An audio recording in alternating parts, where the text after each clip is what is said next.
Okay, welcome to this lesson on composite functions and the chain rule. In this lecture, we're going to review the basics of composite functions and learn the chain rule, which is a method for computing derivatives of composite functions. So composite functions can be thought of as functions of other functions. So this is best described in terms of an example.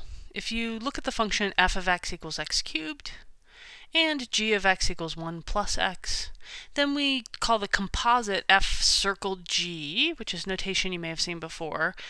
The way you want to think about that, we call that f of g of x, and that is simply the function that you get if you first compute the function g of x and then put the entire output of g as the input of f. So everywhere you see an x in the rule for the function f, you put 1 plus x. So we would get 1 plus x quantity cubed.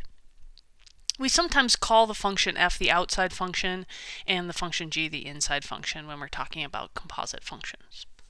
So you might first of all think, well, what about g circle f? What if we compose in the other direction? And that is actually different in the vast majority of cases than composing f circle g. So we want to think about this as g of f of x.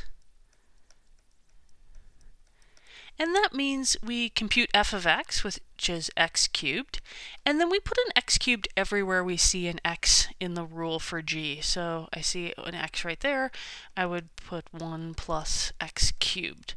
So what you'll notice is, while there's some similarities, these actually are not equal. So generally f of g of x is different than g of f of x.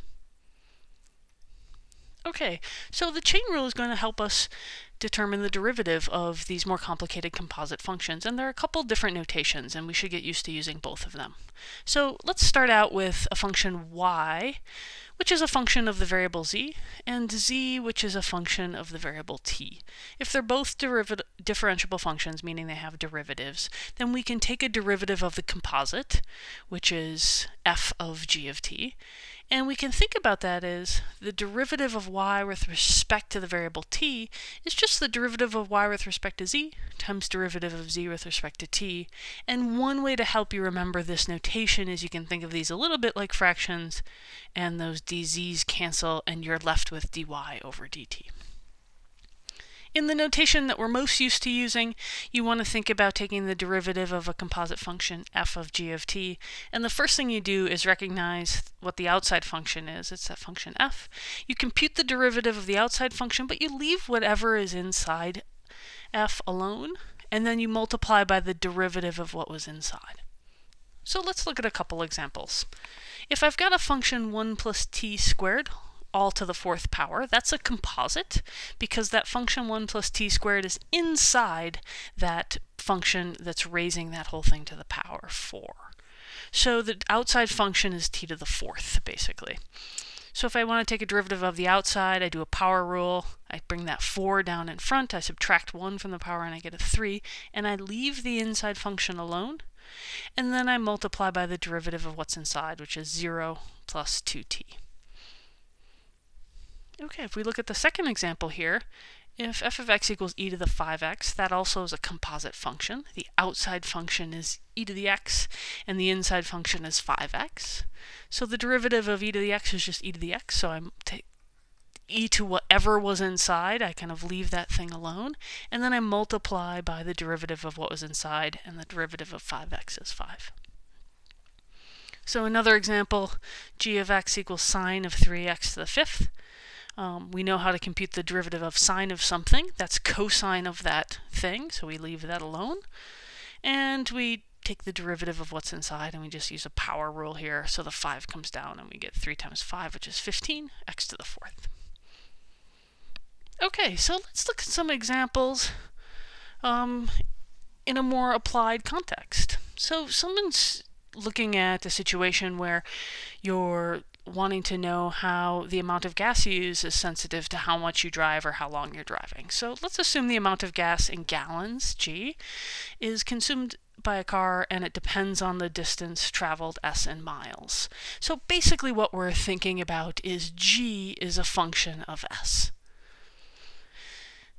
And then in turn, you might say, well, the distance I travel in miles depends on how long I'm driving. And so S is some function of time that I'm driving. So S is a function of t.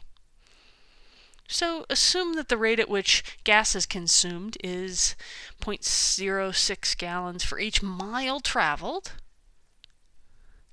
and that the car is traveling at 40 miles per hour. And I want to know how fast is gas being consumed and what the units are. So right away that the units should be pretty clear that if we're talking about gas being consumed with regard to speed, how fast, that's gallons of gas per time unit, and for us that's hours in this problem. Okay, so what do we know? Well, we do know that the rate at which gas is being consumed per mile is 0.06 gallons. So that's dg ds, the change in the amount of gasoline with respect to the change in miles. And we also know that the change in our distance with respect to time, or how fast we're traveling, is 40 miles per hour. So that's a derivative too. And now when you look at those functions, you say, oh yeah, by the chain rule, that dg dt should be dg ds times ds dt, because those ds's, we can think of those as canceling, and that gives us dg dt. And we know what those are. That's 0.06 gallons per mile times 40 miles per hour. Those miles cancel, and we're left with 0.06 times 40, which is 2.4 gallons per hour. So if you're driving for an hour, you might expect to spend 2.4 gallons of gas doing that. Okay, let's look at one last example of using the chain rule graphically. So here we've got two functions, f and g, and I'm interested in the derivative of their composites at certain points, but I don't know what the functions are, I just know what their graph is. And so let's take a look at how we might approach this.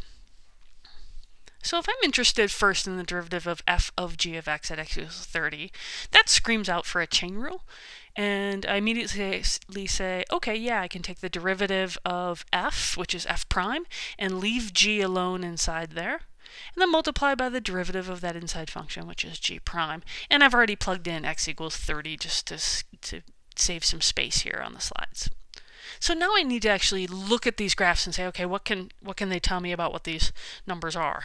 So let's first look at g of 30. I look at the graph for g at 30. I go up here. That's about 55, so I'm assuming that that's 55.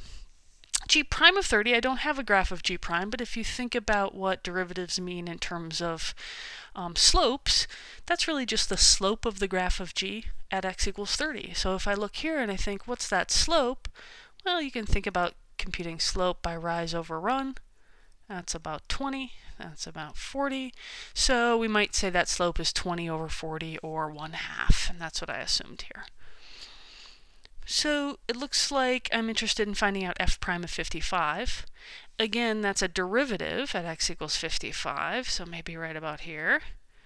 And that's a slope, and the slope there looks to be about 1. So I said that that slope was 1.